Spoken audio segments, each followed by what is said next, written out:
Welcome to bird media. నేను మీ పవన్ కృష్ణమూర్తి. మొన్న కడప జిల్లా మొత్తం అంతా కూడా ఉద్రిక్తతలు నెలకొన్నాయి. టిప్పు సుల్తాన్ ఈ పేరు పెట్టాలి అని చెప్పి ముస్లిం సామాజిక వర్గం, హనుమాన్ సర్కిల్ అని హిందూ సామాజిక వర్గం, అసలు అక్కడ ఉన్నది అల్మాస్పేట సర్కిల్. సో ఎస్పీ గారు చాలా క్లియర్గా చెప్పారు ఈ విషయంలో. ఇది ఏ పేరు ఉండదు, ఇక్కడ అల్మాస్పేట్ సర్కిల్గా మాత్రమే ఉంటుంది, టిప్పు సుల్తాన్ ఇంకోట అనేది కుదరదు. బట్ అక్కడ ఉన్నటువంటి ముస్లింలు మాత్రం దానికి టిప్పు సుల్తాన్ అని పెట్టి తీరాల్సిందే అనేది వాళ్ళ ప్రధాన డిమాండ్. దాని మీద గతంలో ధర్నాలు చేశారు. ఇప్పటి నుంచి కాదు, ఎప్పటి నుంచో నడుస్తూనే ఉంది, గొడవలు అవుతూనే ఉన్నాయి. అయితే దీనికి సంబంధించి చూసినప్పుడు అల్మాస్పేట్ సర్కిల్కి టిప్పు సుల్తాన్ పేరు పెట్టాలనేటువంటి ప్రతిపాదన టిప్పు సుల్తాన్ చౌక్ వివాదాస్పదమై రెండు వర్గాల మధ్య తీవ్ర ఉద్రిక్తతలకు దారితీసింది.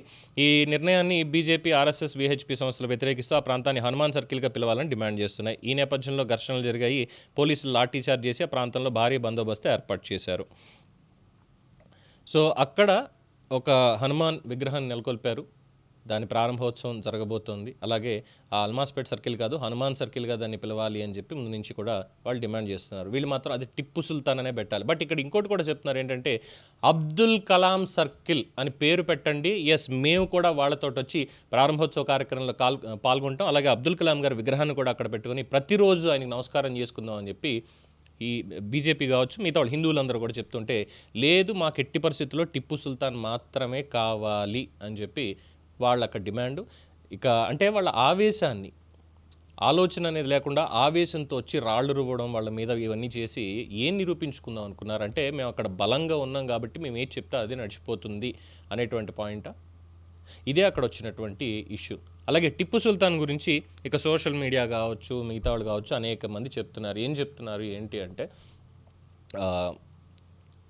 అసలు టిప్పు సుల్తాన్ ఎవరు, ఏంటి, ఎవరేం చేశారు అన్న దగ్గర టిప్పు సుల్తాన్ హిందువులకి ఎంత మంచి చేశాడు, ఎంత చెడ్డ చేశాడు అనేటువంటి దానికి ఒక 2 కార్యక్రమాలు ఏవో మంచివి చేసినంత మాత్రాన మరి మిగతావన్నీ వదిలేయాలా, మత మార్పిడి కోసం ఏ విధంగా చేశాడు. అలాగే మేల్కోటే దగ్గర కర్ణాటకలో దీపావళి వాళ్ళు ఎందుకు చేసుకోరు అనేటువంటి దానికి కూడా ఆ రోజు చేసినటువంటి ఊత్స కోత వల్ల మేల్కోటెలు ఇప్పటికీ కూడా దీపావళి కార్యక్రమాన్ని చేసుకోరు అనేటువంటిది చాలా clear.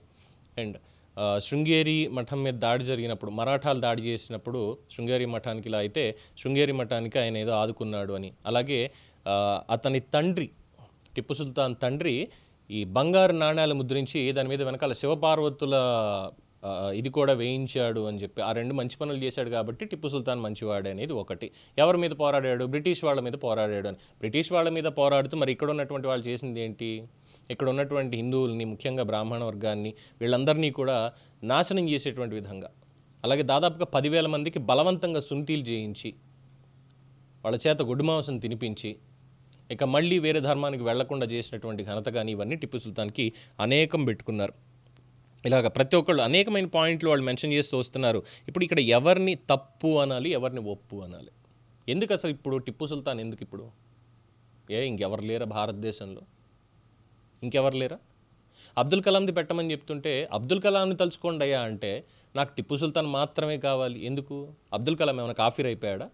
According to their scriptures ఆయన శ్రీరాగంలో చక్కగా ఎందరో మహానుభావులు పాడతారు కాబట్టి, ఆయనకి వీణ వాయించడం వచ్చు కాబట్టి, ఆయన గాయత్రి మంత్రాన్ని, వేదాన్ని, వాటిని కూడా నేర్చుకుని ఉన్నారు కాబట్టి కాస్త వీటన్నిటిని, ఆయన జ్ఞానాన్ని మాత్రమే పంచాడు. ఆయన ఈరోజు భారతదేశం సగర్వంగా మనకు నిల్చున్నాం, ఇలాగ ప్రపంచ దేశాలతో పోటీ పడుతున్నాం అని అంటే అబ్దుల్ కలాం ఇచ్చినటువంటిదే కదా. అలాంటి ఆయన్ని పెట్టుకుంటే ఎందుకు తప్పే ఉంది? దాన్ని కూడా వ్యతిరేకిస్తూ మాకు ఆ టిప్పు సుల్తాన్ మాత్రమే కావాలి అని ఎందుకు అంత బలవంతంగా పోరాటం చేయడం, ఇదంతా ఏమనాలి?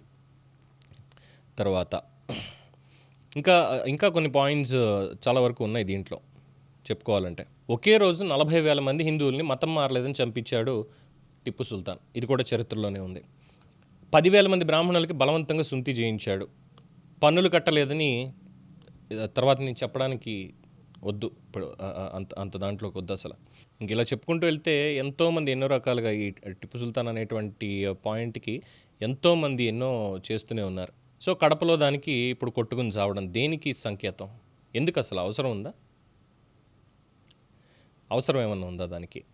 So which is not acceptable at all. ఇలాంటి వాటిని డెఫినెట్గా యాక్సెప్ట్ చేయకూడదు ఎవరు చేసినా కానీ. సో ఎస్పీ కడప ఎస్పీ గారు మాత్రం చాలా స్పష్టంగా చెప్పారు, దీనికి ఏ పేరు పెట్టేది లేదు, అల్మాస్పేట్ సర్కిల్ అని ఏదైతే ఉందో అల్మాస్పేట్ సర్కిల్గా మాత్రమే ఉంటుంది. అంతకు మించి ఇంకెవరన్నా దీని మీద పిచ్చి పిచ్చి మాటలు మాట్లాడినా లేదంటే ఇంకోటి చేస్తామని వచ్చినా కానీ కఠినంగా శిక్షించడం జరుగుతుంది.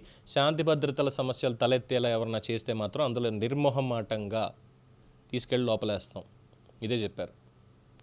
సో ఎవరన్నా సరే అక్కడ బలం ఎవరిది ఎక్కువ ఉన్నా ఏమున్నప్పటికీ కూడా ఉన్నది ఉన్నట్టు అలాగే ఉంచండి, అంతే తప్ప ఇష్టం వచ్చినట్టు ఇది పెట్టాలంటే ఇప్పుడు భారతదేశం ఖచ్చితంగా ఒప్పుకోదు. జరిగినటువంటి అన్యాయాలు అకృత్యాలు అలాంటి చేసిన వాళ్ళు ఎవరిదైనా సరే డెఫినెట్గా ఒప్పుకోదు. ఏమనంటే పాత సెంటిమెంట్లు తీసుకొచ్చేసి ఆ బంగారు కాయిన్ల మీద వేసిందిను లేదు అంటే శృంగేరికి సంబంధించి ఈ రెండు విషయాలు చెప్పేసి ఆకాశానికి ఎత్తేస్తారు తప్ప మెల్కోటేలకి ఇప్పటికీ ఎందుకు దీపావళి చేసుకోరని ఆలోచించరు, మిగతా ఎంతమందిని ఏం చేశారనేది కూడా ఇక్కడ ఆలోచించరు. So rest is up to you. పెడితే అబ్దుల్ కలాం గారి పేరు పెట్టండి, లేదా అసలు ఏ పేరు అవసరం లేదు, ఉన్నది ఉన్నట్టు ఉంచితే సరిపోతుంది. కొత్తగా దాన్ని ఏమీ ఇచ్చేయక్కర్లేదు. ఇంకా మాట్లాడితే అసలు అల్మాస్పేట్ అనేది కూడా దానికంటే ముందు ఇంకేముందో అదే ఉంచేస్తే అయిపోయేది, దీని తర్వాత తీసుకొచ్చారు కాబట్టి. ఏమంటారు?